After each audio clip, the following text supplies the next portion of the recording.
బొంబాయి రవ్వతో అప్పటికప్పుడు చేసుకునే ఈ క్రిస్పీ దోశలు చాలా రుచిగా చాలా టేస్ట్గా అయితే ఉంటాయండి. ఈ దోశలు వచ్చేసి ఇంట్లో వాళ్ళందరికీ నచ్చుతాయి. అంత టేస్టీగా అంత క్రిస్పీగా అయితే ఉంటాయి. ఇంకెందుకు ఫ్రెండ్స్ ఆలస్యం, ఎలా చేయాలో ఏంటో అనేది వీడియోలోకి అయితే వెళ్ళిపోయి చూద్దామా మరి. ముందుగా ఒక మిక్సీ జార్ అయితే తీసుకొని అందులోకి ఒక కప్పు సోజీ రవ్వ అయితే వేసుకోవాలి. అదే ఉప్మా రవ్వ, బొంబాయి రవ్వ అంటారు కదండి, ఆ రవ్వనైతే ఒక కప్పు అయితే వేసుకోవాలి. ఇంకా ఇప్పుడు ఇందులోకి ఒక స్పూన్ దాకా శనగపిండిని కూడా వేసుకోవాలి. నేను ఇక్కడ నార్మల్ గోధుమ పిండి అయితే ఒక 2 స్పూన్ల దాకా వేసుకున్నా. ఇంకా ఇందులోకి రుచికి తగినంత సాల్ట్, ఒక పావు టీ స్పూన్ దాకా పంచదారను కూడా వేసుకోవాలి. ఇంకా ఇప్పుడు మూత పెట్టేసుకొని స్మూత్గా గ్రైండ్ చేసుకోవాలి. ఇంకా గ్రైండ్ చేసుకున్న పౌడర్ని ఒక బౌల్ తీసుకొని ఇంకా అందులోకి అయితే వేసుకోవాలి. ఇంకా ఇప్పుడు ఇందులోకి ఒక పావు కప్పు పెరుగునైతే వేసుకోవాలి. ఇంకా ఇందులోకి హాఫ్ కప్పు వాటర్ అయితే వేసుకుంటున్నాను. ఇంకా వాటరు, పెరుగు అన్నీ వేసుకొని ఇలా మొత్తం బాగా కలుపుకోవాలి. ఇక్కడ ఉండలు లేకుండా మనకు వాటర్ ఏమైనా తక్కువైతే ఇంకా కాస్త వాటర్ అయితే వేసుకోవాలి.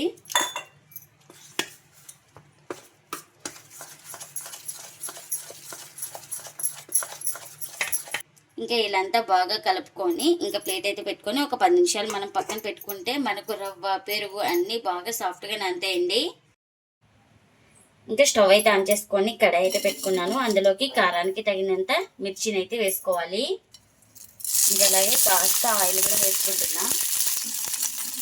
మనం మిర్చిని అయితే బాగా ఫ్రై చేసుకోవాలి. ఇలా మిర్చి బాగా ఫ్రై అయిపోయిన తర్వాత ఇందులోకి 1 ఇంచు చిన్నగా కట్ చేసుకున్న అల్లం అయితే వేసుకోవాలి. అలాగే 4 వెల్లుల్లి దెబ్బలు, ఇంకా పల్లీలు కూడా వేసుకోవాలి. ఇంకా మనం పల్లీలు కూడా బాగా ఫ్రై చేసుకోవాలి ఇందులోనే మిర్చితో పాటు. ఇంకా మనకు పల్లీలు, మిర్చి బాగా ఫ్రై అయిపోయినాయి కదండి. ఇంకా ఇప్పుడైతే స్టవ్ అయితే ఆఫ్ చేసుకొని పూర్తిగా చల్లారిన తర్వాత అయితే గ్రైండ్ చేసుకోవాలి. ఇంకా మిక్సీ జార్ అయితే తీసుకొని ఇంకా చల్లారిన తర్వాత ఇంకా పల్లీలు, మిర్చి ఇంకా అవన్నీ వేసుకోవాలి ఇందులోకి. ఇంకా ఇందులోకి రుచికి తగినంత సాల్ట్, ఇంకా అలాగే కాస్త వాటర్ అయితే వేసుకొని ఇంకా ఇప్పుడు మూత పెట్టుకొని గ్రైండ్ చేసుకోవాలి. ఇంకా గ్రైండ్ చేసుకున్న చట్నీని ఒక బౌల్లోకి తీసుకుంటున్నా.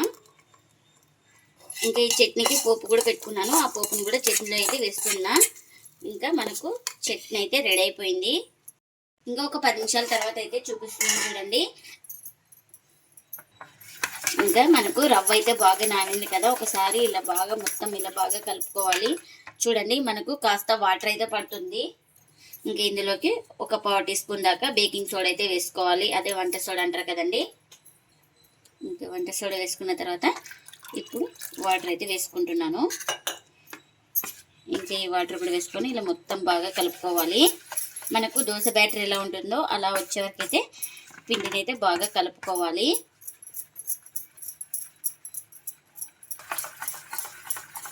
ఇంకా మనకు బ్యాటర్ వచ్చేసి ఇలా ఉండాలి. చూడండి ఇక్కడ చూపిస్తున్నాను కదా, ఈ విధంగా అయితే ఉండాలి. ఇంకా దోశ వేసుకోవడానికి పెన్నం కూడా పెట్టుకున్నాను. పెన్నం కూడా హీట్ అయింది మనకు. ఇంకా దోశ వేసే ముందు పిండి మొత్తాన్ని ఒకసారి బాగా కలుపుకోవాలి. ఇంకా మనకు ఎంత పిండి కావాలో అంత పిండిని అయితే వేసుకొని దోశనైతే స్ప్రెడ్ చేసుకోవాలి. ఇలా మన ఇష్టం అండి. చిన్నగా కావాలంటే చిన్నగా వేసుకోవచ్చు, పెద్దగా కావాలంటే పెద్దగా వేసుకోవచ్చు. ఇంకా ఇలా తడి ఆరిన తర్వాత ఆయిల్ అయితే వేసుకుంటున్నాను. మీరు ఆయిల్ ప్లేస్లో బటర్ కానీ గీ కానీ ఏదైనా వేసుకోవచ్చండి. ఆయిలే ఇష్టం లేదన్న వాళ్ళు ఆయిల్ లేకున్నా కూడా ఈ దోశని అయితే కాల్చుకోవచ్చు. చాలా టేస్టీగా అయితే ఉంటుంది మనకు. ఇంకా ఈ దోశని అయితే ఒకవైపే బాగా కాల్చుకున్నానండి నేనైతే. ఇక్కడ మీరు కావాలంటే 2 వైపులు కూడా కాల్చుకోవచ్చు. ఇంకా ఇలా రెడీ అయిపోయింది కదా ఈ దోశని అయితే. ఇంకా ఇలా ఫోల్డింగ్ అయితే చేసుకుంటున్నా. చూడండి ఎంత క్రిస్పీగా అయితే కాల్చుకున్నానో. ఈ దోశ అయితే రెడీ అయిపోయింది. ఇంకా ప్లేట్లకి అయితే తీసుకుంటున్నా. ఇంకా ఒక గెట్టె పిండిని అయితే వేసుకొని ఇలా మొత్తం స్ప్రెడ్ చేసుకోవాలి. మనం పెన్నం ఎంత వెడల్పుంటే అంత పెద్దగా అయితే వేసుకోవచ్చు. ఇంకా ఇలా పిండి మొత్తం ఆరిన తర్వాత ఇలా ఆయిల్ అయితే వేసుకోవాలి. తడి ఆరిన తర్వాతనే. ఇంకా ఈ దోశ కూడా మనకు బాగా కాలింది కదా క్రిస్పీగా. ఇంకా ఈ దోశను కూడా ఫోల్డింగ్ అయితే చేస్తున్నాను. ఇంకా మనకు ఇది కూడా రెడీ అయిపోయింది. ఇలా రెడీ అయిపోయిన దాన్ని ప్లేట్లకి అయితే తీసుకుంటున్నా. ఇంకా ఇప్పుడు మరొక దోశనైతే వేస్తున్నాను. చూడండి ఇలా స్ప్రెడ్ చేసుకోవాలి. ఇంకా ఇలా తడి ఆరిన తర్వాత ఆయిల్ని అయితే వేసుకుంటున్నాను. మనం ఈ దోశను కూడా బాగా క్రిస్పీగా కాల్చుకోవాలి. ఇంకా మనకు ఈ దోశ కూడా రెడీ అయిపోయింది కదా. ఇంకా ఈ దోశ కూడా ఇలా ఫోల్డింగ్ అయితే చేస్తున్నాను. ఇంకా ఎన్ని దోశలు అయితే అన్నీ ఇలానే చేసుకోవాలి. ఇన్స్టెంట్గా రవ్వతోటి అప్పటికప్పుడు చేసుకున్న ఈ క్రిస్పీ దోశలు అయితే రెడీ అయిపోయినాయండి. ఇంకా ప్లేట్లకి అయితే సర్వ్ చేస్తున్నా. ఇవి చాలా రుచిగా చాలా టేస్టీగా అయితే ఉంటాయండి. ఎప్పుడు ఒకే రకం దోశలు కాకుండా ఇలా క్రిస్పీగా వేసుకోండి, చాలా టేస్టీగా అయితే ఉంటాయి.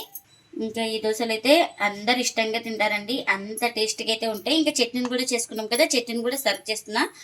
చూడండి చూపిస్తాను మీకు. చాలా క్రిస్పీగా ఉంటాయండి ఈ దోశలు అయితే. మీరు కూడా తప్పకుండా ఒకసారి ఇలా రవ్వతోటి దోశలు చేసి మీకు ఎలా వచ్చిందో కామెంట్ అయితే చేయండి ఫ్రెండ్స్. ఇదండి ఇవాళ వీడియో. ఈ వీడియో కనుక నచ్చితే ప్లీజ్ లైక్ చేయండి, షేర్ చేయండి, కామెంట్ చేయండి. అలాగే లైక్ చేసి సపోర్ట్ చేయండి friends. Thanks for watching. Bye bye.